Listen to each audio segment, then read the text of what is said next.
నియోజకవర్గంలోనే ఆ సీనియర్కు ఆధిపత్య పోరు తప్పడం లేదా?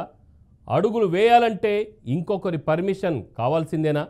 పేరుకే పెద్ద నాయకురాలు, పవర్ మాత్రం వేరే వాళ్ళ చేతిలో ఉందంటున్నారు స్థానికులు. వరుసగా 3 సార్లు ఎన్నికైన విశ్వాసరాయ్ కళావతి పవర్ మాత్రం వేరే వాళ్ళ చేతిలోనే ఉందంటున్నారు స్థానికులు. What's the story?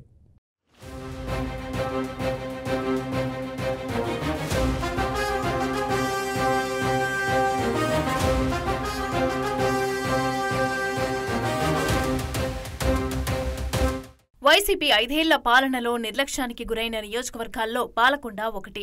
ఉమ్మడి శ్రీకాకుళం జిల్లాలోని ఈ నియోజకవర్గంలో సీతంపేట, బామిని, వీరఘట్టం, పాలకొండ మండలాలు ఉన్నాయి.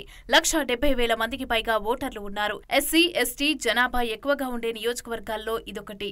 2019 ఎన్నికల్లో పాలకొండ నుంచి వైసీపీ ఎమ్మెల్యే విశ్వేశ్వరాయి కళావతి గెలుపొందారు. ఈ నియోజకవర్గంలో అక్షరాస్యత 58% మాత్రమే.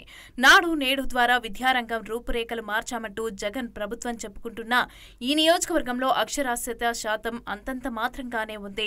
వాస్తవానికి 2009లోనే రాజకీయ అరంగేట్రం చేసి ప్రస్తుతం వైసీపీలో 2 సార్లు ఎమ్మెల్యేగా విజయం సాధించినప్పటికీ పెద్దగా గుర్తింపు లేదనే టాక్ నియోజకవర్గంలో బలంగా వినిపిస్తున్న టాక్. ఇక మరోవైపు అనారోగ్యం కారణాలతో ఆమె చురుగ్గా వ్యవహరించలేకపోతున్నారు. పార్టీలోనూ ఆమెకు తగిన ప్రాధాన్యం లేకుండా పోయిందని సొంత పార్టీ నేతలే భావిస్తున్నారు. వాస్తవానికి ఎస్టీ కోటాలో కళావతికి మంత్రి పదవి దక్కుతుందని ఆశించారు. కానీ కురుపాం ఎమ్మెల్యే పుష్ప శ్రీవాణికి దక్కింది. తర్వాత రెండోసారి మంత్రివర్గ విస్తరణ జరిగినప్పుడు కళావతి ఆశలు పెట్టుకున్నారు. కానీ అప్పుడు కూడా మొండి చెయ్యే ఎదురైంది.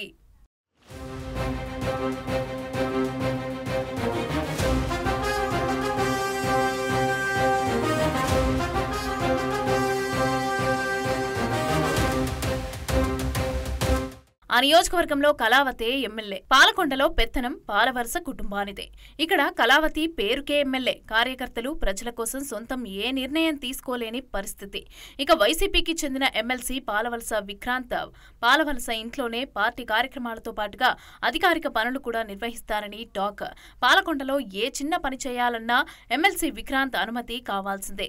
ఎమ్మెల్యే కంటే ఎమ్మెల్సీనే పవర్ఫుల్ అనే వార్తలు నియోజకవర్గం వ్యాప్తంగా చక్కర్లు కొట్టాయి. అధికారుల బదిలీలు, వాలంటీర్ల నియామకాలు ఇలా అన్నింటిలోనూ విక్రాంత్ మాటే ఫైనల్ అని అందరికీ తెలిసిన సత్యం. కనీసం ఎమ్మెల్యేకు ఇవ్వాల్సిన గౌరవం ఇవ్వలేదని కళావతి అభిమానులు, అనుచరులు ఆవేదన వ్యక్తం చేస్తున్నారట. ఇక ఎస్టీ రిజర్వ్డ్ నియోజకవర్గంలో పేరుకు మహిళా ఎమ్మెల్యే అయినా నియోజకవర్గంలో పనులన్నీ ఎమ్మెల్సీ పాలవలస విక్రాంత్ చూసుకుంటారు. ఎమ్మెల్సీ చెప్పినట్లు నియోజకవర్గంలో అన్ని పనులు జరుగుతాయనే ప్రచారం ఉంది. ఎవరిని నమ్మకపోవడంతో పార్టీ నేతలు కూడా అంటి ముట్టనట్టుగానే ఉంటారు.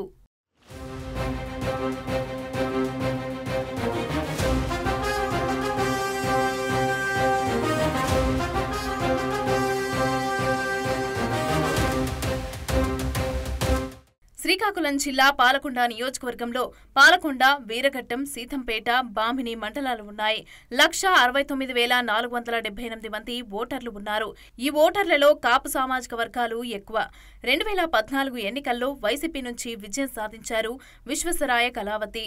ఇక తనను గెలిపిస్తే తోటపల్లి ఎడమ కాలువ ఆధునీకరణ, జంపరకోట రిజర్వాయర్, బామిలి మండలంలో కొండలోయగడ్డ రిజర్వాయర్ నిర్మాణం, వీరఘట్టం రోడ్ల విస్తరణ, డిగ్రీ కాలేజీ అభివృద్ధి, పాలకొండలో మౌలిక వసతులు, గిరిజన ప్రాంతాల్లో రోడ్లు, విద్య, వైద్యం, తాగునీటి సదుపాయాలు కల్పిస్తానని హామీ ఇచ్చారు.